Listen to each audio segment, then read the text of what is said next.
welcome back to my channel. It's Christine with Read.Pray.Disney. Here on this channel, we like to talk all things Disney.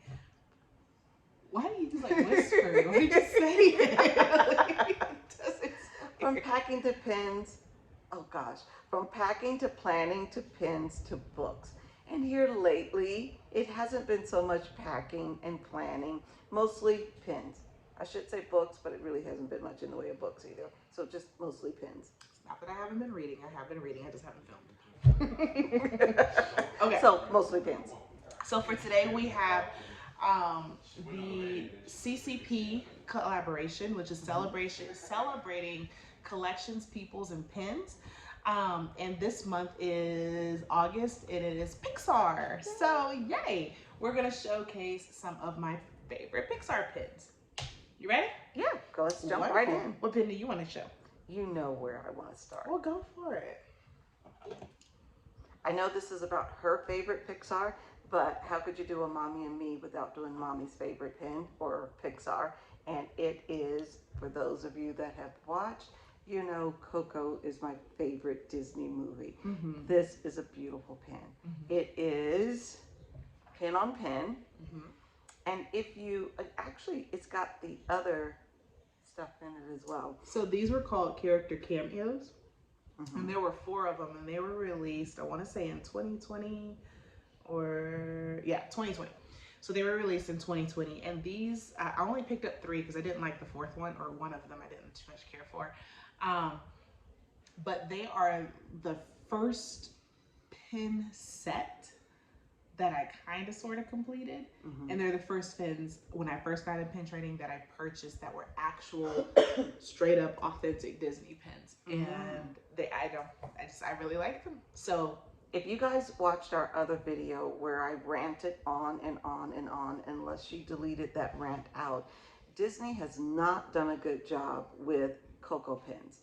Everything nice from Coco has had to come from they're either Artland pins or fantasy pins. Yes. Yeah. So to see where Disney did one where they actually put some effort into a Coco pin was nice. And this is nicely done. Yeah. And what she's referring to is a lot of their mystery boxes lately seem to be blasé. So well, even the other pins are kind of the same. The same. They're not like when you look at your Belle pins or any of the princess pins, you have lots of choice and variety in what it is that they do. So I'm going to stop my rant because that was a different video. So go ahead. You know, it's not a pin video unless I drop a pin. Right. So this is the other character cameo, and they were all Pixar. And if you remember, they're character cameo because they also showcase other characters from other movies, other Pixar movies. So in this one, we have Toy Story and Finding Nemo and the Luxo Ball. Okay? And then the other character cameo would be this one. And this is supposed to be representative of Up, but we have Lotso from Toy Story, the Luxo Ball. Now, there's been, some people have said different things about who that girl is. I quite frankly, I don't know. It's just a girl. But, all right. How about stories about her?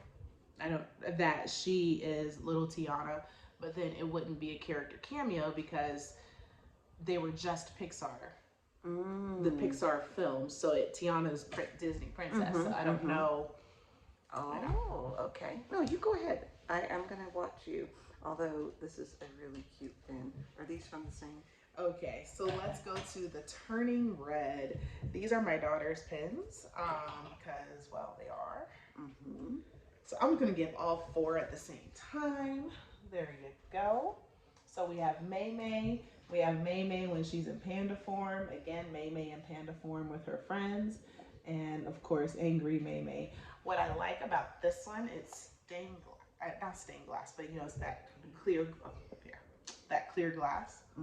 That's very nice. Oh, and what's really good about this one is actually you could see behind it. And some of the ones that I have that are stained glass, you can't see behind. No, you can't. It's really dark. But this you can. So really nice. Nicely done. What I would have enjoyed about this pin, because so this one's pin on pin, right?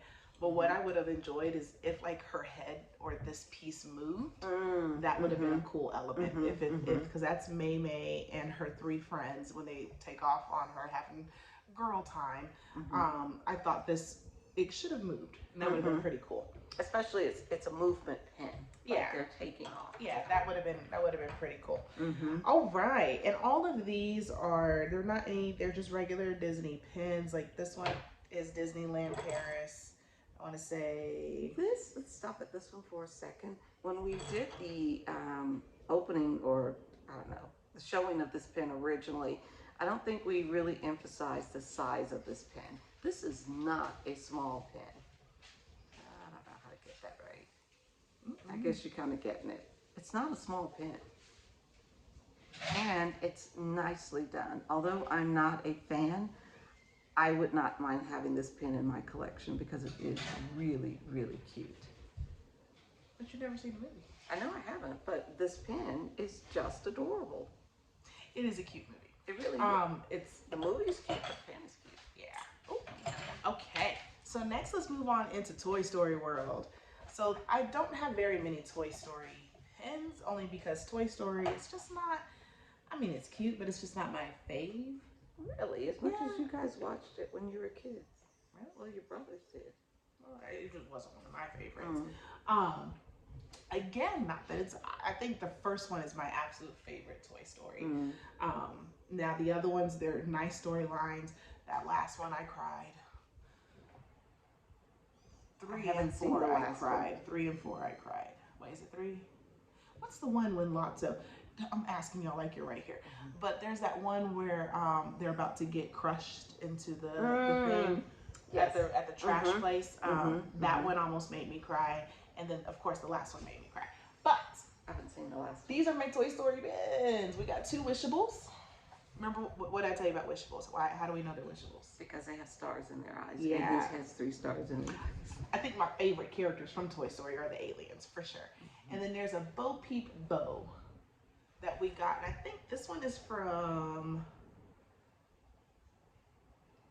No, I thought it was a Loungefly, but it's not. It's just a regular Disney pin. And the Bo Peep bow, you see the 3 sheep in the middle. And there's just 3 sheep in the middle. I know it's not focusing very well. Very cute. It's cute. Very cute. All right. What's next? I'm just on this ride with you. I'm gonna go. I did my rant. I'm good now. So for her rant, there's still... Now, these Coco pins were nice, but these aren't Disney. These are Loungefly. And I thought these Loteria cards were very, very well done. Yes. Because I love the color and the vibrant part. I don't know. They look really, really nice, right? They're nice, but look, Bo Peep gets a bow. She gets a full character. Disney hasn't. Well, no. As far as the full character, is that Disney? Yeah, this is Disneyland Paris. Disneyland Paris is on a whole nother level, so we can't really. They're on a whole. Y'all know that Disneyland Paris pins are amazing, and this is just like an open edition pin. They don't have the same Imagineers. Different. Each park across the world gets to design their own type of pins, and so they don't use the same. Like in here in America, our folks are mostly out in California. They don't. They don't mix like that. Yeah. Okay. Not that they don't mix. I guess I shouldn't say. I should say that they don't. I know what you're saying. Share plans. I guess. All right. And so lastly is my. It used to be your favorite. I love Ariel. My Finding Nemo, not Ariel. Oh! Now I'm yes, confused. you are correct. You are Okay, correct. Just because you see a fish. But Finding Nemo. This is all I got from. Finding Nemo. So this one was from Finding Dory, right? The cuddle party. Those otters are adorable. And then we got little Dory in wishable form. Although I think this wishable, I feel like this wishable was a trade, and I don't think it's an authentic pin. Do you feel how light that is? Like, I think we pulled it off of a pin board. in the parks. And so, you know, when it comes to I don't mind, because I know almost every pen we get in the parks are probably going to be the fakes. I don't know if this is a fake. You've got some good Mickey heads in here. But you feel how light it is. I do. Like, but I don't. Relative to the size of this pen. But you feel. But that pen's larger. And I feel like it relative is. to the size of the pen, the weight might be right. I don't know. I feel like this Dory pen, you know, when it comes to the weight of them, it's just not, it's not there. No.